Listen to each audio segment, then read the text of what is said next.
we're sitting in a red Ferrari, whatever your sports car is, maybe it's a Lamborghini, whatever it looks like, and you're barreling down the highway. Maybe it's like the road from, you're on the I-10 or the I-5, whatever you want, wherever part of the country you're in, but you're barreling down that highway at 165 miles an hour.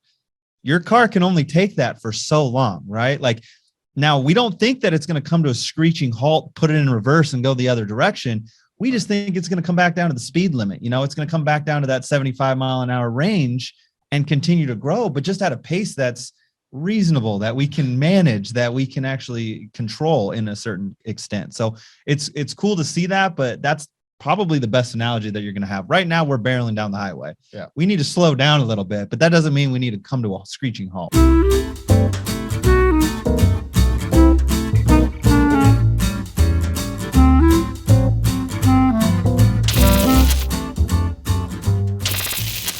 First, I want to talk about the market if we can a little bit, because you're in Phoenix and the Phoenix market went up 33% or something stupid over the last 18 months. It's the most ludicrous thing. And so my first question is kind of basic. You know, if you look on Zillow or people look on Redfin, they look at the value of their house and they say, okay, you look, it's like a pretty much a kind of a linear progression you can see. And then over the last 18 months, it's like, oh, hockey stick. My first question is, you know, given the growth of the values, do you think that the values are like true values, or do you feel like there's any part of inflation that's in that number? Yeah, that's a good question, and I'm glad you touched on inflation, so I can get back to that in a second. But yeah, just like what you mentioned, I mean, Phoenix Metro here, you know, year over year, I think we're sitting at number one in appreciation, you know, nationally, 33%.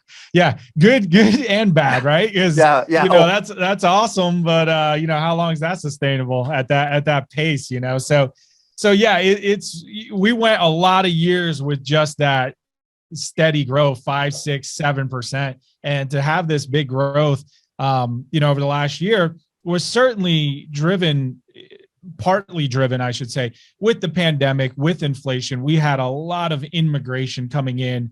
You know, as you saw people moving across the country into different areas, we were definitely a big beneficiary of that. So along with Texas and Florida, places like that, Phoenix got a ton of that. And so population has been growing. And one of the things I like to always remind people is we're still dealing with a supply shortage here that didn't just happen. So people, you know, if people just read the headlines out there, they're saying, oh, why do we all of a sudden have a shortage? And I always remind them, especially here in Phoenix, this has been 10 years in the making. You know, we've been underbuilding and the population has continued to grow and millennials have continued to become of age. And so this has been going on for years. It's just been exacerbated now. So you combine that with the absolute rate of inflation like you're talking about, and you end up with this big hockey stick of 30-some-odd%. So is that sustainable? I don't think so. Not in this Phoenix market. But what I also don't see happening is, you know, the question we commonly get, is it going to crash? And my answer to that is, I also don't think it's going to crash. I don't either.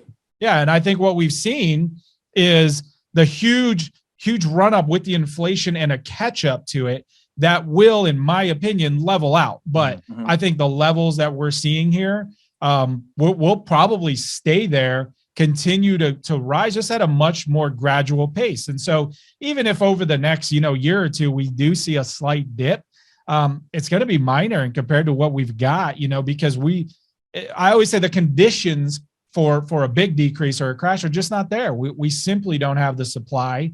You know, I know like some other cities have got stuff waiting in the wings for potential foreclosures. Maybe we're looking at those numbers. We don't have those here. And we've just had a shortage that kept going, you know, for years before these last 18 months. And so it's likely to stay. I love your example that you use as an analogy of this market index all the time. And we're sitting in a red Ferrari, whatever your sports car is, maybe it's a Lamborghini, whatever it looks like, and you're barreling down the highway. Maybe it's like the road from, you're on the I-10 or the I-5, whatever you want, wherever part of the country you're in, but you're barreling down that highway at 165 miles an hour. Your car can only take that for so long, right? Like, now we don't think that it's going to come to a screeching halt, put it in reverse and go the other direction.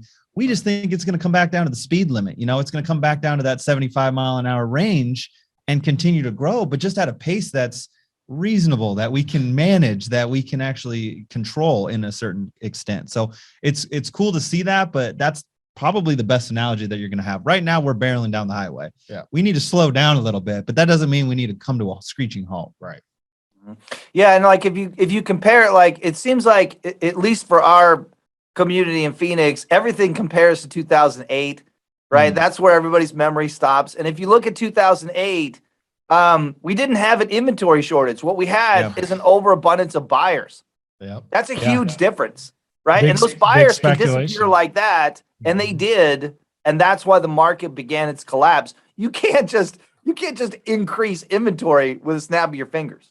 Exactly. Yeah, absolutely right. That's what I said. The conditions are completely different. We did not have that inventory shortage in 2008, and we had the crazy speculation with the buyers and the lending at that point too. Yep. It's funny how you can come at something from two separate angles, but have the exact same feeling, right? Yep. You can have an overabundance of buyers and an adequate inventory, and it causes a problem, or you could have, like, it causes everything to rise, or you could have like what we have now, which is really there's not an overabundance of buyers. It's actually about the same amount of buyers we've had and should be for a normal market. But the inventory is like, what is the inventory compared to what it should be right now? The last house just sold last week, actually. They're completely There's 3 out. houses left in the market. Yeah, they're done. They're gone.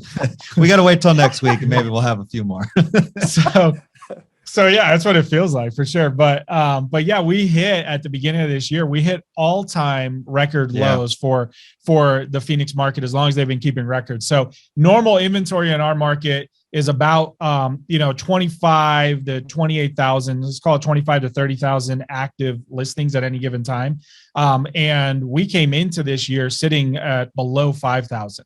We broke through for multiple weeks. We were sitting in the mid 3,000 mark, 3,500. Yeah, I remember that, which is ridiculous. Yeah, so I mean, just historic lows, and right now I think we're up around 7,000 or so, something like that. So still incredibly low. That's what we say. We could double the inventory from here, still be incredibly low. Yep. Tripling from here would get us, back to a somewhat reasonable market at that point. Yeah, and back to your car analogy, that's a really great one, right? Because you don't drive 165 and then put on the emergency brake. No. Right? You just let off the gas. And I think most people think the bottom of the market, like most non-real estate people they think it's 2008. It wasn't. It was 2013 in Phoenix. Yep. Right. But 2008 was that thing that sort of broke it. But even at that, it took 5 years to get it to where, you know what I mean, where it was really low. And I think that's going to be the same thing here. I mean, what do you think? Because we've got, like, for example, the moratoriums they're talking about the moratoriums, that when those finish, that there is a bunch of people that, small time investment owners that are not getting their rents and they don't want to deal with it anymore. I mean, these people are clearly want to sell. There's people on the sidelines that want to sell and maybe can't because there's some encumbrances. But do you think is that the thing that causes a collapse? I mean, I can't imagine that, right? What do you guys think? Yeah, I certainly don't think that there's enough there to cause a collapse. I think if we talk about the moratorium and those investors, I think an important thing that we talk to the team about that maybe everyone doesn't always think about is that rental side. So the other thing that we've seen in Phoenix is that we're also leading the country in rent increases. And I think it's, 16 to 18% rent increases over the last 12 months. And one of the things that I think is going to happen is that's going to continue at a very high rate because the rents tend to lag.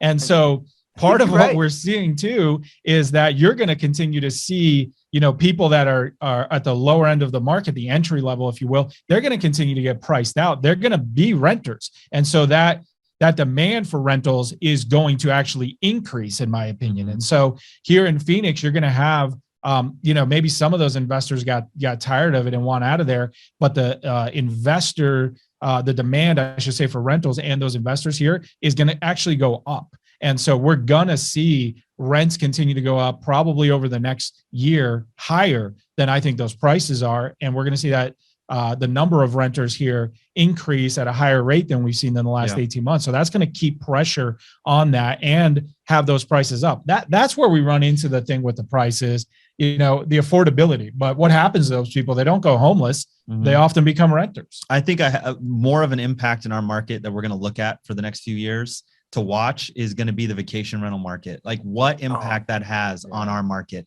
I think that's a lot more of an unknown cause of change or a movement in our market. Like I own Airbnbs, I own rentals that are vacation rentals, and we have no idea how many are actually in our market. We have a good guess, we have a good estimation, but with different bylaws, tax laws, just different things in general could affect a lot of those investors. And that's a flood of inventory that we don't have accounted for. Long-term tenants, that's one thing, right? But if you flood the rental market with long-term tenant investors, let's say you can't do an Airbnb, that's what changes and shifts the market with supply and inventory and changes the demand structure. So that is more of my view over the next 5 years. Like that's going to probably have a bigger impact. That and just tax laws and the things that we're seeing coming into play. Right. I mean, excellent points all around. I think the dirty secret behind the real estate stuff is the rental rates. They're unbelievable, like unbelievable. I have people that, they're like, I have to buy because my landlord's raising my rent by $900 a month. Like they're going from $1,500 to $2,400. Like even a 2-bedroom apartment now in a decent area is over $2,000 a month. That's ridiculous. That's crazy. And I don't remember that. Did that happen in 2008? I don't remember that happening the last time we were at an all-time high. Everybody was buying. No one wanted to rent. Nobody wanted to rent. I think that's a key point, Eric, is we were actually seeing the opposite effect because we did have that oversupply in inventory. We were seeing rents coming down, which is what you would expect. And that would be showing you, that we've got rents coming down, supplies going up because we have open homes here. That means, hey, caution, guys, on the market. What we typically don't see is what we're having now, where rents are skyrocketing and prices are skyrocketing. We typically don't see them run together. That's not normal. Yeah. So another thing too, I had a client a couple years ago, actually quite a few years ago now, and his son was buying a house in Denver.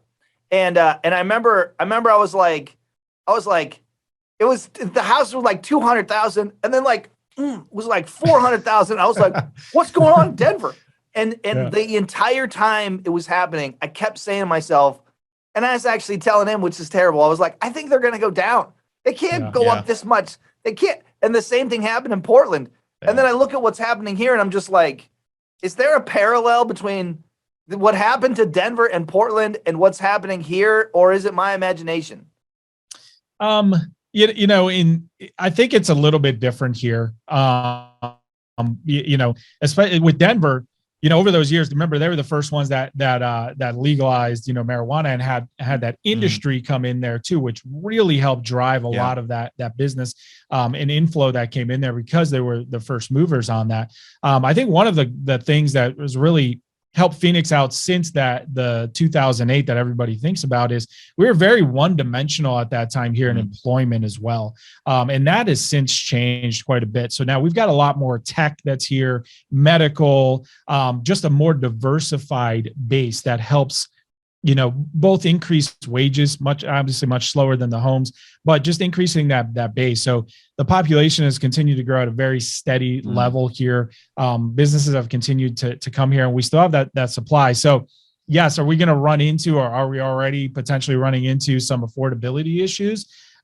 Yes, but I just don't see that it's necessarily going to come to an end either, because all of the growth continues. And so I think it's like we said before, hey, maybe it comes at a slower pace, but I just think, from what we're seeing, it's going to continue on. I mean, we're talking about, like Keith and I were discussing, Taiwan Semiconductor that's opening their first factory in the United States is going to be here in the Phoenix area. That's the largest commercial project in the United States right now. It's a $35 billion project that's bringing 1,600 to 1,800 tech jobs. And that's just one project, that's coming here. And so I think it's still got quite a long legs on it. Arizona kind of gets overlooked sometimes. Like everybody thinks that when those businesses transfer, out of Silicon Valley or just some of the places in California and other industries, even in the Midwest, they're thinking like, why is Arizona ending up being this destination? Like most people think Texas, or they'll go Florida, or they'll go these routes, but Arizona is one of the few places that never has any natural disasters. It's kind of tucked away. It's perfect weather conditions always. I mean, you can still work in the heat. It doesn't bother anybody, like at the long term. It's business friendly. It's business friendly. And, it's a very different, culture here. And I think people are starting to see that. And that's why we see just such gravitation more and more. And the commutes are easy, right? Oh, you can go from one part of the valley to for the now, other. Until everybody starts moving here, and then it gets crazy again. So we'll see. But right now, unless easy. you move to Buckeye and you want to go to Phoenix. Good luck. It is wild. The roadway systems here in Phoenix Metro are phenomenal. And hands down to the DOT when it comes to that here is the fact that you can travel 60 miles in 60 minutes any direction is fantastic. Right. You go to another major metropolitan area. I grew up in Washington. To get from Seattle to Tacoma would take 2 hours now. And like, that's crazy to me, but it's different, And so Phoenix, it's definitely pushed the envelope when it comes to that. So you guys are the owners of KP Elite with EXP. And, I imagine when you first came over, let's talk about the history a little bit. Where did you come from? Why did you choose EXP? Yeah. I mean, we've moved all over the place and trying to find that perfect fit. And I think that's really important is when you're growing a business, when you're growing something, bigger than what you've seen, as well as something new that's new to the industry. We were trying to map out a business structure, a team structure that hasn't really been done before. We wanted to kind of trend set in that range, in that field. So it took us some time to try and figure out what's the most conducive environment to grow in. And what happens is we went through a couple independent brokerages, some larger scale brokerages. And what we continued to find is nothing allowed us to expand, to build, and to fill a few issues that we've had over the course of growing teams, things that you come across and you realize like, wow, this is an issue and we don't have a solution for it. EXP became that solution to a lot of those problems, allowing us to grow and truly empower other agents, whether they're on our team or not, or eventually they outgrow and they want to build their own team. And I think that's been really, really cool is the EXP model allowed us to train agents to the level that we want to train them at the highest possible level so that they could do something like we are. And EXP allows us to do that. No other brokerage in the industry even comes close to that, to truly allow agents to build to their absolute highest point. Yeah. And I think, Erik, just to give so for people that aren't, haven't heard of us, kind of where we're coming from with the team. So Keith and I started the team about 5.5 years ago. And, today, so as we sit here, we're up to about 80 agents here in our Chandler area. And we've also got, affiliates in the West Valley and San Diego. And then this year we'll do about. Wait, stop. Hold on a second. You said 80 agents in Chandler. Yes. Oh my God. Yes. For those of you that don't, So if you're not familiar, it's like, that's ridiculous. That's ridiculous. All right. Sorry. I just had to, had to bring everybody into reality for a second. It's like, that's one city. Like, anyway, and you're not even talking about your affiliates. Let's get into the numbers. We're not even counting the affiliates. You're like, some other people, other people. Okay. So we're over 100 when we come with the affiliates. We're over 100 agents, and then this year we'll finish this year, somewhere over 700 transactions and a little over 300 million in volume. It's been quite the ride over the last 5.5 years or so. The cool part about it has been the scale up, and it's something that Pete and I really wanted to tackle when we first started. We didn't want a slow, methodical growth process that we see other teams in the industry do. Sometimes it takes them 20 years to get to a point where they're growing the business to what they wanted. We wanted to get there quickly, and what that took was a year over year, 50 to 100% growth platform that over year, each and every year, we needed to double our business or, multiply it by half. And we were able to do that. And that's kind of where we're at right now. And now next year is our goals and aspirations are way bigger than we thought we would have 5 years ago, if you will. Yeah.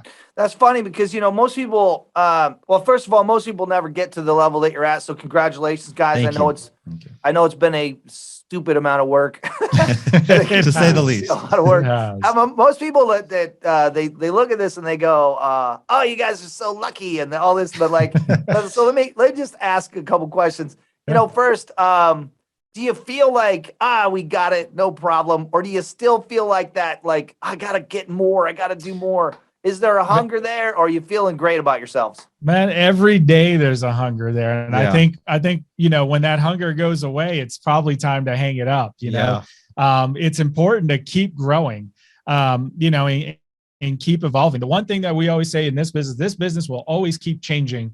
And what got us here today is not what's going to get us to where we want to be 5 years from now. And so it keeps it fresh and it keeps you going. But yeah, it was a lot of hard work. Keith and I often joke about, when we were first starting, we'd be the ones often opening up the office, and we became really well acquainted with the cleaning crew and closing down that office at night. And I mean, that was easily the first, year and a half of the two of us going at it.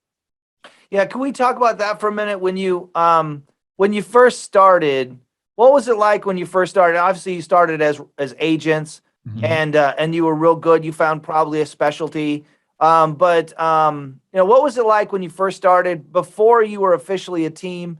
And then what was that transition to, like, I think we can do more. I think we can help more. What was that like? I'll start that before, and I'll let Keith kind of take over when we started the team. So yeah, we come a little bit different because I've been in the business now 18 years.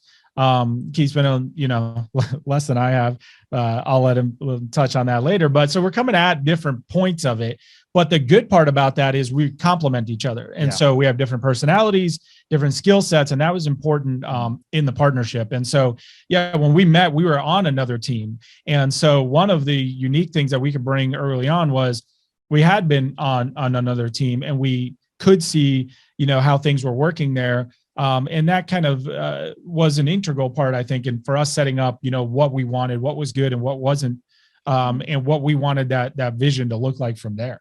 Yeah. And I think it's important to know, this is sometimes a tough conversation to have with certain individuals, because we weren't necessarily made to be agents, if you will. Like, that was not our vision of ourselves. We were natural born leaders. We were natural born business builders. And I think that's truly what our niche was. And so we were just using the medium of real estate to build something bigger. And then when you started to look at that team focus, it was like, we were never meant to be single agent rock stars and do a ton of deals for 30 years. That was never in our plan.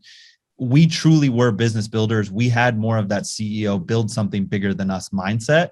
And I think that was the biggest transition, is letting go of the fact that, it's not time to be an agent anymore. It's time to build this business, and it's a completely different industry. And we had to have that conversation of, what's this thing going to look like? And that path was far different. We needed to find a way out of deals as fast as we possibly could. That was kind of our motivation for building something this big. Yeah. And really, it's impossible you have to let stuff go in order to get where you're at. You can't do it anymore. I mean, it sounds crazy. I mean, some people might look at it and go, well, maybe you think you're too good for deals. That's not it. It's at some point you have to, like, you're not allowed to do them anymore. Like, hey, I can do that, but you probably can do that better, but I can do this and you can't do this. Yep. So I need to focus on this so that you can do more of that. Yeah, that's exactly it. And so, yeah, because believe me, obviously for the first several years, Keith and I are doing all the deals and, trying to build the team at the same time. And that's the point, is what you're saying is you can't get to those next levels and you can't grow like you want to unless you start letting go of some of that. And so, it's a very different thing from just, being a good agent and being good at sales to trying to build a business. And I think, if there's a piece of advice I can give for anyone looking to start that team or, growing a small team, is remember that this is a business, and think of it as such. A lot of agents will view themselves as self-employed, if you will. And there's a difference, like Keith and I was talking about, there's a difference between being self-employed and being a business owner, having systems in place, the vision of where this is going to go. How do I replace myself so that I can grow? How do I help more people? And that's really what it is you're going to reach a plateau of what you can do and how many people you can help if you're trying to do it all yourself. You've got to get other people in there helping you. You've got to put systems in place, and you've got to have a plan to make that happen. What's funny is that that's true of teams like yours. It's also true of individual agents. They have to think of their own universe as a business and operate it like a business, because if they're not, it's just a job. You just got another job, and you really miss out on the bigger opportunities when you think of it that way. Yeah, absolutely. And that's, one of the things we've evolved on the team is we do have, in addition to a sales manager now, we've got, kind of our business coach who actually meets with them about that. So we've got somebody that says, okay, this person's meeting with you about your real estate sales. This person is meeting with you about your real estate business. And so we're really trying to teach them that, guys, you need to think about this in two different ways. So one is, how are you going to build your business? And the other one is, how are you helping your clients? That's really smart. That's really, really smart. And you can see that you guys put a lot of focus on training, on support. That's what I can see online. That's what I know a little bit. But tell everyone, what is your focus when somebody's new to your team? What does that look like? What's that look like for them? What are you hoping for from them? What are they kind of hoping for? What's a typical new team addition guy or gal look like? I think the most important thing right out the gates, obviously there's trainings coming, right? Like they're going to have to learn a lot. It's going to feel like a fire hose for a while. Like that's what you're drinking out of a fire hose. That's like the mindset. Can I just pop in real quick on that? Yeah. And just say for everybody, when you first start as a real estate agent, everybody promises you training and everybody's a genius, right? Yes. Like, that's it. It's going to get the greatest training in the world and all these amazing systems and all this stuff. And then it's like you sign up and they're like, poof, puff of smoke, and they're all gone. So yeah, and the shiny objects. That's what everybody's got. The next shiny everywhere. Object. Yeah. Like, no offense, but why are people out Century 21? What are you doing there? Anyway, I didn't say it. That was for another time. Not me. But so the training that you do is really good. I didn't mean to cut you off, but I just wanted everybody to understand that when we talk about the training, we talk about this next. We're going to talk about these guys really actually know. They actually really know what they're talking about. And you could go online and watch them literally deliver this to people. And that's actually a lot more rare than it should be. Yeah. And I agree. And that was one of the big things we wanted to do differently in the industry. But to kind of go back to it, as a brand new agent, the number one thing that a brand new agent needs is the right expectation of what's about to happen. It's so key because every agent comes into this industry as a brand new agent saying, wow, this real estate agent I know makes hundreds of thousands of dollars, drives all these nice cars, and they never work. They're always on vacation. They're always doing stuff. And that's their expectation. So they think that they can come in with a part-time hour mindset and make overtime, full-time type commissions where they're going to grow and build this awesome inventory. But again, less than 1% of 1% of the real estate industry actually makes that type of money. And our focus with building this team is to help agents have the right expectation of what's required of them in order to get to that level, and then build them that roadmap, that game plan to actually get there, a hands-on process of you have to learn like I learned, and I want to make you as good as I was in that process so that you can replicate the same thing we did. Yeah. Why do you think that's the case where, very few, 1% of this big group of agents? Why are so few agents achieving high levels of success? To be honest, it's because of expectations. It's that exact same process. People don't know how hard they can work to create an opportunity. I think there's a big difference between being busy and being productive. And I think it's really easy to find yourself really busy. But to learn how to become productive in your business takes time, practice, and skill work, and direction. Some people just don't know how to be productive. They've never been trained. They've never been taught in that. You don't learn how to become productive in high school and college and after grad. Like, how to complete assignments, but never to be productive, to build something. And like we talked about, running a real estate business, you are a business owner now. You're not working for someone. You are your own CEO. And that process in itself takes mindset coaching and time and preparation. So our focus when we add a new agent to the team is we're going to change the way you think about running this business so that it's twofold. You truly look at it as, how am I serving my clients? And then how am I generating more and more business with higher expectations of what to do? But it takes a different mindset to take yourself to the next level.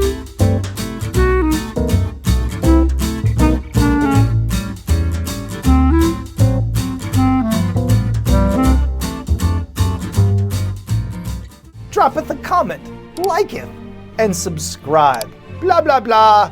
Thee knowest thy drilleth.